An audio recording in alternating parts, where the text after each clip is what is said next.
یہ 27 جون کی شام تھی اور 2008 کا سال۔ اس نے کاغذ پر دستخط کیے، فائل بند کی اور کاغذوں کا پلندہ اپنی سیکرٹری کے ہاتھ میں دے دیا۔ اس کے اسٹاف کے 50 افراد نے تالیاں بجائیں اور اس کی زندگی کا ایک باب ہمیشہ کے لیے بند ہو گیا۔ اس کی دائیں آنکھ کے کونے سے پانی کا ایک قطرہ ابھرا۔ قطرہ ایک لمحہ کے لیے لکیر بنا اور تھوڑی پر آ کر تھم گیا۔ اس نے فوراً آنکھوں پر ٹشو رکھ لیا۔ سامنے مائکروسافٹ کا چیف ایگزیکٹو سیٹو بالمر بیٹھا ہوا تھا۔ اس نے بل گیٹس کو روتے ہوئے دیکھا تو اس کے منہ سے بھی چیخ نکل گئی اور یوں پورا دفتر آہوں اور سسکوں میں ڈوب گیا۔ وہ زندگی میں صرف 3 بار رویا تھا۔ پہلی بار اس وقت اس کی آنکھوں میں آنسو آئے تھے جب وہ ہارورڈ یونیورسٹی ایک نالائق طالب علم تھا۔ ایک بار اس کا استاد اس کے ساتھ ناراض ہوا اور اس نے اسے ڈانٹ کر کہا، بل، تم میری بات کان کھول کر سن لو، تم زندگی میں زیادہ سے زیادہ ٹرک ڈرائیور بن سکتے ہو۔ پوری کلاس نے کہکا لگایا اور اس کی آنکھوں میں آنسو آ گئے۔ اس دن اس نے ہارورڈ یونیورسٹی چھوڑ دی۔ شام وہ اپنے جگری دوست پال ایلن سے ملا اور اس نے اس کو دعوت دی، آؤ پال، ہم اس دنیا کی بنیاد رکھیں جو آج تک صرف ہمارے ذہن میں تھی۔ پال ایلن نے اس کے ہاتھ پر ہاتھ رکھ دیا۔ وہ 28 اکتوبر 1955 کو واشنگٹن ریاست کے شہر شاٹل میں پیدا ہوا۔ اس کے والد وکیل تھے۔ سارا گھرانہ پڑھا لکھا اور معزز تھا، لیکن بل پڑھائی میں کمزور تھا۔ اس میں یکسوئی نہیں تھی، اس کی سوچیں منتشر ہو جاتی تھیں، لہٰذا اس کے والدین اس کی وجہ سے پریشان رہتے تھے۔ اس کے والد کی خواہش تھی وہ ہارورڈ یونیورسٹی سے ڈگری لے، لیکن یونیورسٹی نے اس کا نام خارج کر دیا۔ اس کے والد کو شدید صدمہ پہنچا، لیکن بل مطمئن تھا۔ اس کا خیال تھا ہارورڈ یونیورسٹی کسی نہ کسی دن اپنے اس نالائق طالب علم پر فخر کرے گی۔ آنے والے دنوں میں اس کی بات سچ ثابت ہوئی اور ہارورڈ یونیورسٹی نے نہ صرف اپنے گیٹ پر اس کے نام کی تختی لگا دی تھی، بلکہ خود کو بل گیٹس کی یونیورسٹی کہلانے لگی۔ لیکن یہ بہت بات کی بات تھی۔ ہم ابھی 1975 میں ہیں۔ 1975 میں اس نے اپنے دوست پال ایلن کے ساتھ مل کر دنیا کی پہلی سافٹ ویئر کمپنی بنائی۔ اس کمپنی کا نام انہوں نے مائکروسافٹ رکھا۔ لوگ اس کے آئیڈیاز اور کمپنی کے نام دونوں پر ہنستے تھے، لیکن اس نے ہمت نہ ہاری۔ وہ کام کرتا چلا گیا، یہاں تک کہ 1979 تک کمپنی نے پرزے نکال لیے اور وہ ٹھیک ٹھاک امیر ہو گیا۔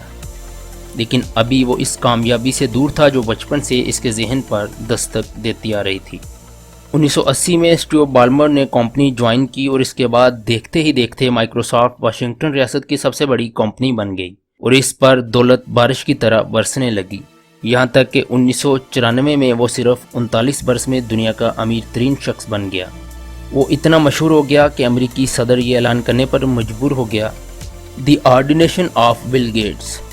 یہ ہارورڈ یونیورسٹی کے اس نالائق طالب علم کا پہلا اعزاز تھا اور یہ اعزاز پا کر اس کی آنکھوں میں آنسو آ گئے۔ یہ دوسری بار تھی جب وہ دروازہ بند کر کے رو پڑا تھا۔ جی ہاں، اس شخص کا نام بل گیٹس ہے اور یہ پچھلے تقریباً 22 برس سے دنیا کا امیر ترین شخص چلا رہا ہے۔ یہ انسانی تاریخ کا واحد شخص ہے جو 39 برس کی عمر میں دنیا کا امیر ترین شخص بنا اور اس نے مسلسل 22 سال تک یہ اعزاز برقرار رکھا۔ مائکروسافٹ دنیا کی 5 بڑی کمپنیوں میں شمار ہوتی ہے۔ اس میں اس وقت 63,564 لوگ ملازم ہیں۔ اس کا کاروبار 102 ممالک تک پھیلا ہے، جبکہ یہ کمپنی اب تک دنیا کے 1,28,000 لوگوں کو ارب پتی بنا چکی ہے۔ مائکروسافٹ کے ملازمین اوسطاً $89,600 سالانہ تنخواہ لیتے ہیں۔ مائکروسافٹ کے 5 ڈائریکٹرز ہیں اور بل گیٹس کے پاس سب سے زیادہ شیئرز ہیں۔ وہ 97,74,99,336 شیئرز کا مالک ہے اور پچھلے 22 برسوں میں میڈیا نے بل گیٹس کو پوری دنیا میں سب سے زیادہ کوریج دی۔ وہ دنیا کی بااثر ترین شخصیات میں شمار ہوتا ہے۔ لوگ اس کے ساتھ ہاتھ ملانا اور اس کے ساتھ تصویر کھنچوانا اعزاز سمجھتے ہیں، جبکہ اسے دنیا کے 35 ممالک میں سربراہ مملکت کا پروٹوکول دیا جاتا ہے۔ بل گیٹس نے 15 جون 2006 کو اعلان کیا تھا وہ جولائی 2008 کو مائکروسافٹ چھوڑ دے گا اور باقی زندگی فلاح عامہ کے کاموں کے لیے وقف کر دے گا۔ اس کا کہنا تھا وہ 1 جولائی 2008 سے اپنا سارا وقت فلاح عامہ کے لیے صرف کرے گا۔ اس اعلان کے بعد وہ پوری دنیا میں اپنی نوعیت کا واحد شخص بن گیا۔ اس سے پہلے دنیا میں عورتوں کے لیے تخت اور تاج چھوڑنے والے بے شمار لوگ تھے۔ دنیا میں مہاتما بدھ جیسے لوگ بھی تھے جنہوں نے سکون کے لیے اقتدار قربان کر دیا تھا، لیکن یہ تاریخ کا پہلا شخص تھا جس نے عام لوگوں کے لیے دنیا کی سب سے بڑی کمپنی چھوڑنے کا اعلان کیا۔